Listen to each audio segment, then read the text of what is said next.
नमस्कार, प्रवास साक्षी news network और आप सभी का स्वागत है। अमेरिकी राष्ट्रपति डोनाल्ड ट्रंप की आगामी एशिया यात्रा केवल एक कूटनीतिक औपचारिकता नहीं है, यह वैश्विक शक्ति संतुलन, व्यापार व्यवस्था और रणनीतिक गठबंधनों के पुनर्संयोजन की एक निर्णायक प्रक्रिया का संकेत भी देती है। यह दौरा मलेशिया, जापान और दक्षिण कोरिया तक फैला है। यह तीन ऐसे देश हैं जो न केवल एशिया की आर्थिक धुरी हैं, बल्कि अमेरिका की इंडो पैसिफिक नीति के केंद्रीय स्तंभ भी हैं।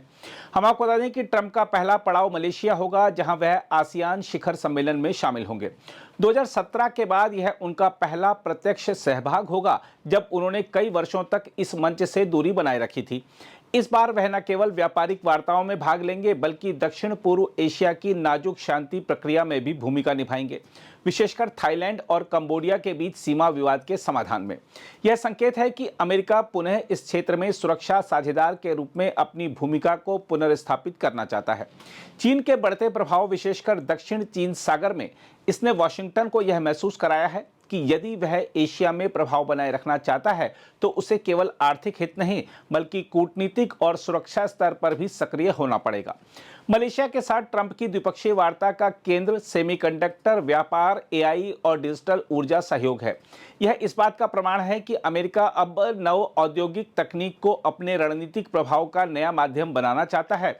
यह भी गौरतलब है कि ट्रंप के आने से पहले चीन के उप प्रधानमंत्री हे लिफेंग और अमेरिकी वित्त सचिव स्कॉट बेसेंट के बीच भी मलेशिया में वार्ता तय है, जो बताती है कि इस यात्रा के पीछे आर्थिक टकराव को शांत करने का गहरा प्रयास छिपा है।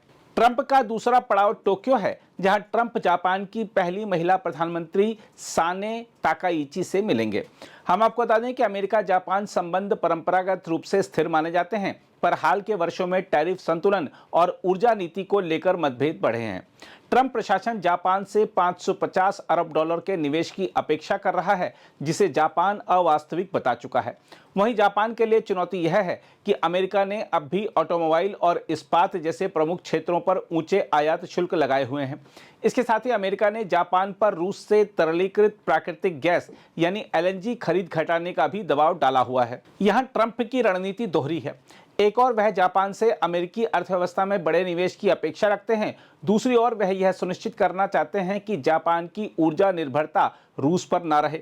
यह नीति केवल आर्थिक नहीं, बल्कि भू राजनीतिक भी है, क्योंकि अमेरिका चाहता है कि उसके एशियाई सहयोगी रूस और चीन दोनों से दूरी बनाए रखें। हम आपको यह बता दें कि ट्रंप की यात्रा का चरम बिंदु दक्षिण कोरिया के ग्योग्जू शहर में होगा, जहां वह एशिया प्रशांत आर्थिक सहयोग यानी एपेक शिखर सम्मेलन में भाग लेंगे और चीनी राष्ट्रपति शी जिनपिंग से बहुप्रतीक्षित मुलाकात करेंगे। यह बैठक वैश्विक दृष्टि से अत्यंत महत्वपूर्ण है। अमेरिका और चीन के बीच व्यापारिक तनाव, दुर्लभ खनिजों यानी रेयर अर्थ्स पर निर्यात नियंत्रण और फेंटानिल, जो कि एक खतरनाक मादक पदार्थ है, उसकी तस्करी पर रोक जैसे मुद्दे एजेंडा में हैं। हाल के महीनों में चीन ने रणनीतिक धातुओं के निर्यात पर प्रतिबंध लगाए हैं, जिन पर अमेरिकी रक्षा उद्योग काफी हद तक निर्भर है। ट्रंप चाहते हैं कि दोनों देशों के बीच सब मुद्दों पर एक समझौता हो जाए। यह बयान जितना महत्वाकांक्षी है, उतना ही कठिन भी है। सियोल के साथ भी ट्रंप एक महत्वपूर्ण निवेश समझौता अंतिम रूप देने की कोशिश करेंगे। हालांकि हाल ही में अमेरिकी एजेंसियों द्वारा जॉर्जिया स्थित एक कोरियाई फैक्ट्री पर छापे के बाद दोनों देशों के संबंधों में तनाव आया है। फिर भी दक्षिण कोरिया ट्रंप प्रशासन को यह दिखाना चाहता है कि वह इंडो पैसिफिक रणनीति में एक स्थायी और भरोसेमंद भागीदार है। दूसरी ओर भारत के दृष्टिकोण से ट्रंप की एशिया यात्रा के कई आयाम हैं। सबसे पहले भारत भी इस दौरे में आसियान डिजिटल सम्मेलन के माध्यम से आभासी भागीदारी करेगा। यह इस बात का प्रतीक है कि नई दिल्ली भले ही अमेरिका के साथ हाल के महीनों में टैरिफ विवादों से गुजरी हो, लेकिन भारत अपने क्षेत्रीय हितों की उपेक्षा नहीं कर रहा। साथ ही भारत के लिए ट्रंप शी भेंट का महत्व विशेष रूप से बड़ा है। यदि अमेरिका और चीन के बीच किसी प्रकार का व्यापारिक सामंजस्य बनता है, तो इसका सीधा असर भारत की निर्यात नीति, तकनीकी आपूर्ति श्रृंखलाओं और एशिया में शक्ति संतुलन पर पड़ेगा। भारत के लिए यह अवसर भी है और चुनौती भी, क्योंकि अमेरिका और चीन के बीच स्थिरता से भारत के रणनीतिक स्वायत्तता के लिए जगह कम हो सकती है। साथ ही अमेरिका का दक्षिण पूर्व एशिया में बढ़ता हस्तक्षेप भारत की एक्ट ईस्ट नीति को भी पूरक दिशा देता है। यदि वॉशिंगटन और क्वाड मिलकर इंडो पैसिफिक में नई आर्थिक और तकनीकी व्यवस्था गढ़ते हैं, तो भारत के लिए यह क्षेत्रीय एकीकरण और निवेश के लिए अवसर खोलेगा। देखा जाए तो ट्रंप की यह यात्रा केवल एक कूटनीतिक दौरा नहीं बल्कि अमेरिकी नेतृत्व के पुनर्प्रतिष्ठान का प्रयास है। आसियान, एपेक और चीन, इन तीनों मोर्चों पर अमेरिका अपनी आर्थिक राष्ट्रवाद की नीति को नई विश्व व्यवस्था के अनुकूल ढालने की कोशिश कर रहा है। भारत को इस प्रक्रिया में सजग रहना होगा।